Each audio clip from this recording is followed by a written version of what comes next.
The Corpse Kriegman, or Death Corps of Krieg as they're properly known in the lore, is an Astra Militarum regiment that originates from a devastated post-apocalyptic nuclear death world known as Krieg, the planet of Krieg.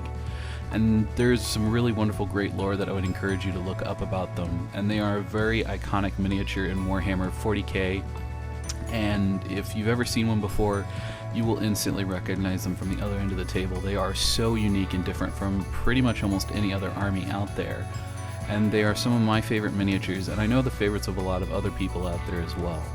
Now, a friend of the channel who goes by the name Mushroom Guy, he was very kind and provided this 3D printed bust so that we could talk about the different ways that I prep 3D miniatures and busts so that you can paint them, because you can paint them straight off the printer, but there's a really great way to help get rid of filament lines, or at least to reduce filament lines, and I want to talk about my favorite ways of doing that.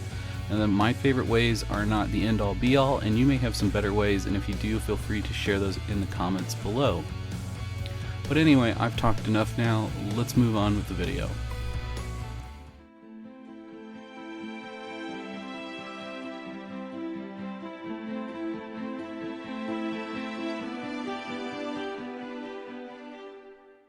Something to keep in mind throughout this process, as you can see where we began and where we're going to end up. The white miniature you can see in my hands versus the primed miniature on the left. Now, it's important to understand that when this is all said and done, I am aware that the textures on the mini are not perfectly flat, they're not perfectly smooth.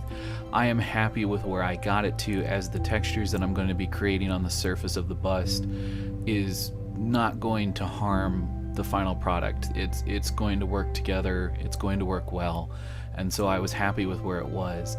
If you're working on a similar project and you need surfaces to be perfectly smooth, you're just going to have to keep repeating the steps that I'm teaching you until you get things down to a perfectly smooth level, or perhaps if you find something better on another channel. Like again, I said at the beginning, I am not a master of this, I'm still figuring this out, and these are just the tips and tricks that work well for me. So as you can see here on screen, this whole time I've been working with two different grits of sandpaper. The black sandpaper is a 220 grit that is meant for working on cars, and the other sandpaper is a wet, dry sandpaper, also in 220 grit. Now what's really great about this is it actually has two different types of abrasive surfaces on these sandpapers, even though they're the same grit. One is significantly stronger than the other, and the black one is really great for roughing up the surface, whereas the wet dry one is really great for smoothing out and polishing the surfaces. And what I can actually do is I can dip my finger in some water, wet the surface, and then come in with that wet dry and actually smooth out to not necessarily a polish, but smooth out those surfaces and get them ready for the next layer of whatever I'm applying to smooth things out, or even getting them ready for the first few layers of primer. There are a few spots in this model that you'll see that I only really work on once and then never really come back to, because I was able to get them to where I wanted them so quickly.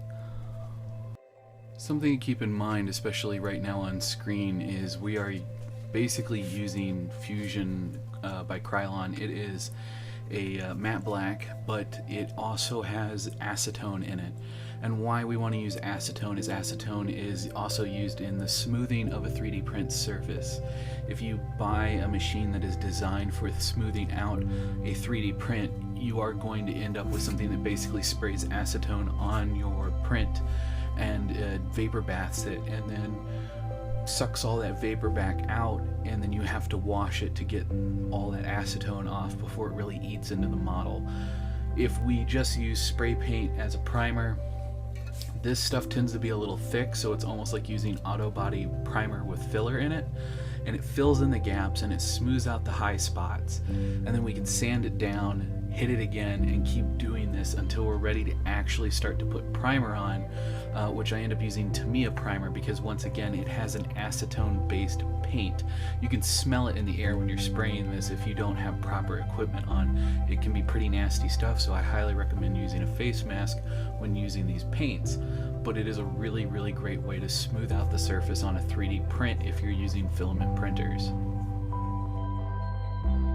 When I first opened my game store, I learned about the product called liquid green stuff. Now apparently this stuff used to be more like toothpaste. Now as you can see, it looks quite hard, it looks quite lumpy. This stuff waters down with water. It is almost like a miracle in a tin. You can smear it on dry, which you'll see me attempt to do, and then I immediately start adding water, and that's when you can see it really starts to just work. The more water, the better it flows into cracks and crevices, and you may want to do 2 or 3 coats of this before actually sanding things down. But as you can see, as I begin to use it, this stuff really, really does work. It is just phenomenal.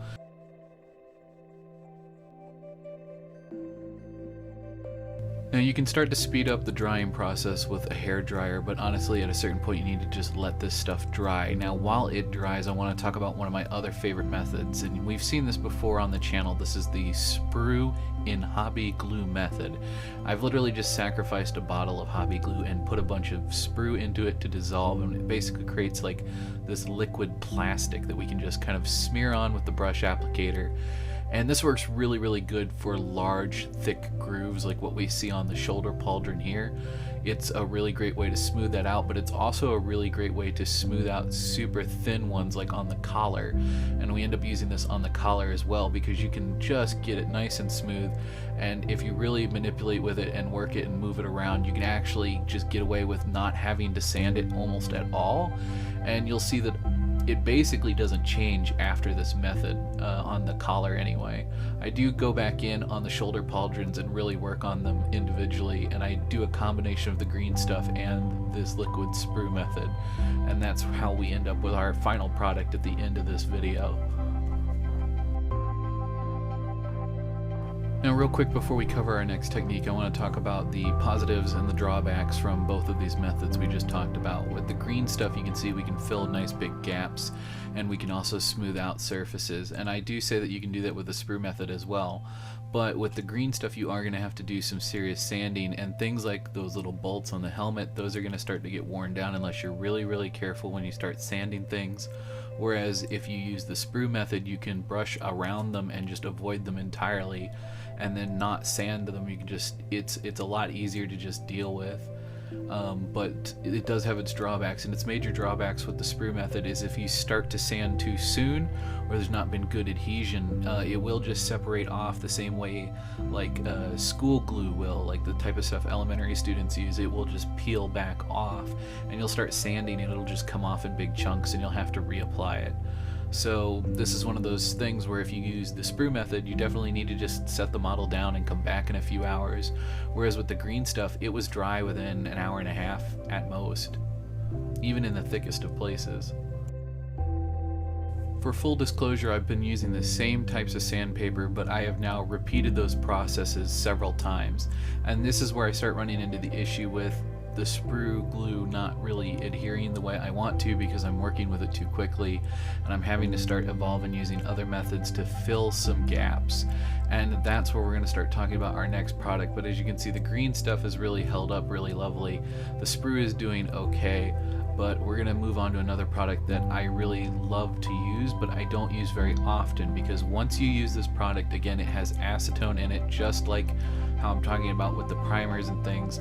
If this goes wrong, this kind of ruins your print. It's kind of difficult to come back from this, as you can imagine, because you're essentially melting your project as you're putting this on. And so you want to put nice thin coats of this stuff on. It does dry very quickly, but if you just goop it on, you can melt the model. I've had that happen before. So I went ahead and put on its first stage of surface primer, as I wanted to have a really nice distinct difference in the color of what we're going to be applying versus how the miniature looks now. We're going to be filling some of these big problem areas, especially in the shoulder pauldrons, which we still end up having some of that texture, and mostly that's because I rushed things. I should have watered down, so to speak, the product more, but the best way to water this product down is with things like acetone and hobby glue. So as you can imagine, your working time with this stuff, with the Tamiya white putty, is very, very quickly. Now, because of the nature of this product, like I've tried to state over and over and over again, this stuff is nasty stuff. So I recommend using a piece of scrap, like in my case I'm using a piece of scrap foam or the bottom of a tin can to do your mixing in, and you're just going to take some of this white putty and you are going to mix it with hobby glue. That is the best way that you can water this stuff down. I really recommend doing that rather than acetone, as it's a bit more forgiving when it comes to the mixing process. Also, do your best to keep this stuff off your hands. You can get it on your hands, but it's very difficult to get it back off. Once it starts to dry on your hands, it really does just make a mess. It makes it difficult to deal with the product, as when you go to put more product on, it will stick to your hands with the product that is on your hands more than it will stick to the model. And you'll see me give an example of that when I smear this stuff around with my finger. It just sticks to my finger and it doesn't stick to the model. So you can see me here, I'm using my dental tool to kind of apply this haphazardly loose thin coat of this stuff around. And then I'm going to show you a good reason as to why you shouldn't use your finger to smear this stuff around here in just a moment. Even after wetting my finger down, you can see it appears to be working at first, and then it just starts to stick to itself on my finger. And I'm just smearing it around and leaving fingerprints in the surface. Now, a good way around this, you could maybe wrap your finger in some wax paper so that it won't stick to the wax paper and smear it around this way. But as you can see, it instantly starts to harden in that thin consistency, and it really doesn't do great.